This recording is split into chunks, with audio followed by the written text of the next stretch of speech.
ಓಂ ಶ್ರೀ ಗುರುಭ್ಯೋ ನಮಃ. ನಮಸ್ಕಾರ ಸ್ನೇಹಿತರೆ. ಆಲ್ರೌಂಡ್ ಕ್ಲಾಕ್ ಕನ್ನಡ ಚಾನಲ್ಗೆ ಸ್ವಾಗತ ಸುಸ್ವಾಗತ. ನಾನು ವಿಡಿಯೋ ರಿಲೀಸ್ ಮಾಡಿ 10 ಡೇಸೇ ಆಗ್ತಾ ಬಂತು. ಇವತ್ತು ಒಳ್ಳೆ ವಿಡಿಯೋ ಹಾಕೋಣ ಅಂತ ಇವತ್ತಿನ ವಿಡಿಯೋ ನಿರ್ಜಲ ಏಕಾದಶಿ. ಇವತ್ತು ನಿರ್ಜಲ ಏಕಾದಶಿ ಅಲ್ವಾ, ಅದಕ್ಕೆ ಶುಭ ಮುಹೂರ್ತ, ಪೂಜಾ ವಿಧಾನ, ಮಂತ್ರಗಳು ನೋಡೋಣ ಬನ್ನಿ. ಜ್ಯೇಷ್ಠ ಮಾಸದ ಶುಕ್ಲ ಪಕ್ಷದಲ್ಲಿ ಬರುವ ಏಕಾದಶಿಯನ್ನು ನಿರ್ಜಲ ಏಕಾದಶಿ ಎಂದು ಕರೆಯಲಾಗುತ್ತದೆ. 2024 ನಿರ್ಜಲ ಏಕಾದಶಿ ವ್ರತವನ್ನು ಯಾವಾಗ ಆಚರಿಸಲಾಗುತ್ತದೆ? ನಿರ್ಜಲ ಏಕಾದಶಿ ವ್ರತವನ್ನು ಆಚರಿಸುವುದು ಹೇಗೆ? ಇಲ್ಲಿದೆ ಪೂಜೆ ಸಾಮಗ್ರಿ ಲಿಸ್ಟ್, ಮಂತ್ರ ಮತ್ತು ಪೂಜೆ ವಿಧಿವಿಧಾನಗಳು. ಈ ವರ್ಷ ನಿರ್ಜಲ ಏಕಾದಶಿ ದಿನಾಂಕದ ಬಗ್ಗೆ ಕೆಲವು ಗೊಂದಲಗಳಿವೆ. ಈ ವರ್ಷ ಜ್ಯೇಷ್ಠ ಮಾಸದ ಶುಕ್ಲ ಪಕ್ಷದ ಏಕಾದಶಿಯನ್ನು 2 ದಿನಗಳ ಕಾಲ ಆಚರಿಸಲಾಗುತ್ತದೆ. ಜೂನ್ 17 ಅಥವಾ 18ರಂದು ನಿರ್ಜಲ ಏಕಾದಶಿಯ ವ್ರತವನ್ನು ಆಚರಿಸಲಾಗಿತ್ತು. ಈ 2 ದಿನಗಳಲ್ಲಿ ಯಾವ ದಿನ ಏಕಾದಶಿ ಆಚರಿಸಲು ಉತ್ತಮವೆಂಬುದರ ಬಗ್ಗೆ ಗೊಂದಲ ಉಂಟಾಗಿದೆ. ಹಿಂದೂ ಧರ್ಮದಲ್ಲಿ ಯಾವುದೇ ಉಪವಾಸವು ಸೂರ್ಯೋದಯದಿಂದ ಪ್ರಾರಂಭವಾಗುತ್ತದೆ.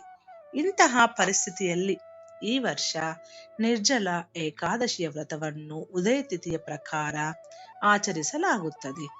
2024 ನಿರ್ಜಲ ಏಕಾದಶಿ.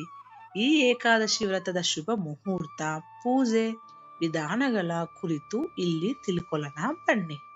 ನಿರ್ಜಲ ಏಕಾದಶಿ ಮುಹೂರ್ತ.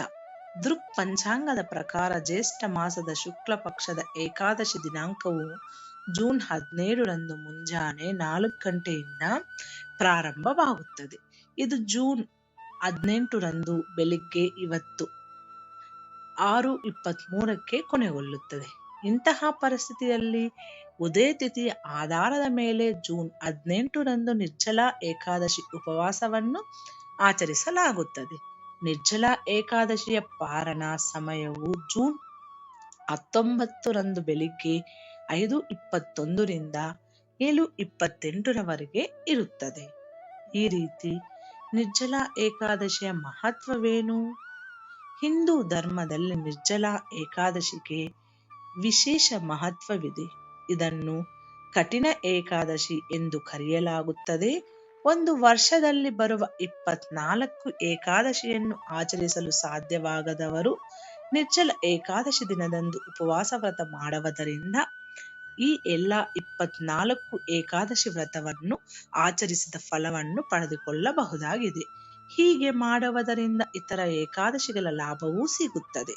ಈ ಏಕಾದಶಿಯಂದು ಏನನ್ನು ತಿನ್ನದೆ ಮತ್ತು ಕುಡಿಯದೆ ಉಪವಾಸ ಮಾಡುವ ಮೂಲಕ ವಿಷ್ಣು ದೇವನನ್ನು ಪೂಜಿಸಲಾಗುತ್ತದೆ. ಇದನ್ನು ಪಾಂಡವರ ಏಕಾದಶಿ ಮತ್ತು ಭೀಮಸೇನಿ ಏಕಾದಶಿ ಎಂದು ಕರೆಯುತ್ತಾರೆ.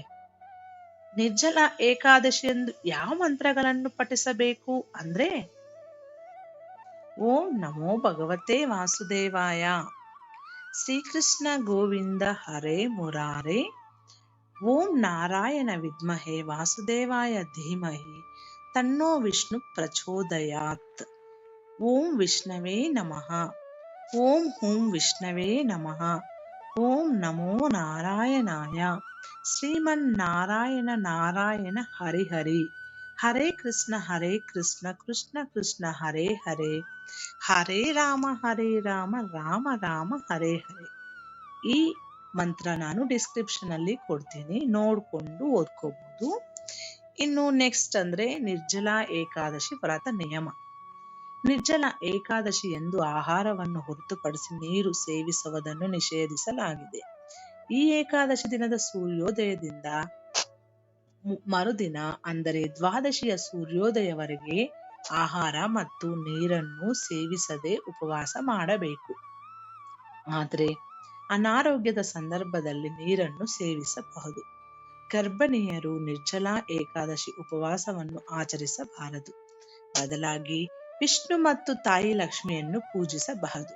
ದ್ವಾದಶಿ ದಿನದಂದು ಉಪವಾಸ ತ್ಯಜಿಸಿದ ನಂತರ ಭಕ್ತಿಯ ಪ್ರಕಾರ ಬಡವರಿಗೆ ಅನ್ನ, ಧನ, ವಸ್ತ್ರಗಳನ್ನು ದಾನ ಮಾಡಬೇಕು.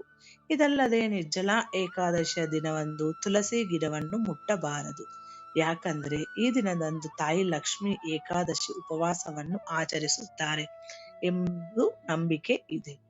ಈ ಸಮಯದಲ್ಲಿ ತುಳಸಿ ಸಸ್ಯವನ್ನು ಸ್ಪರ್ಶಿಸುವುದು ಅವಳ ಉಪವಾಸಕ್ಕೆ ನೀವು ಭಂಗ ತಂದಂತಾಗುತ್ತದೆ. ನಿರ್ಜಲ ಏಕಾದಶಿಯ ದಿನ ತಾಮಸಿಕ ಆಹಾರವನ್ನು ಸೇವಿಸಬಾರದು.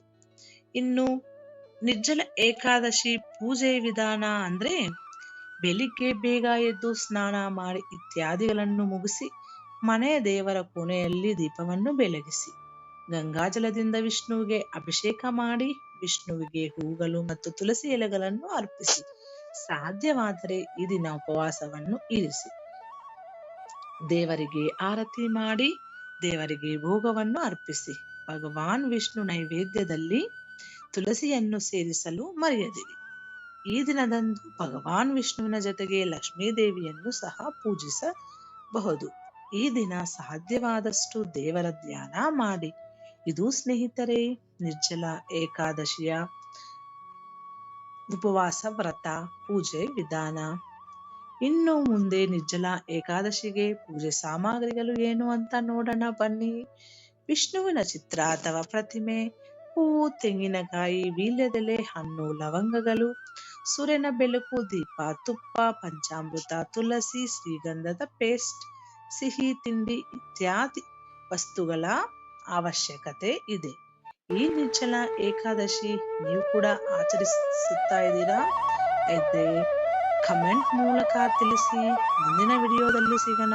ಅಲ್ಲಿವರೆಗೂ ಧನ್ಯವಾದಗಳು.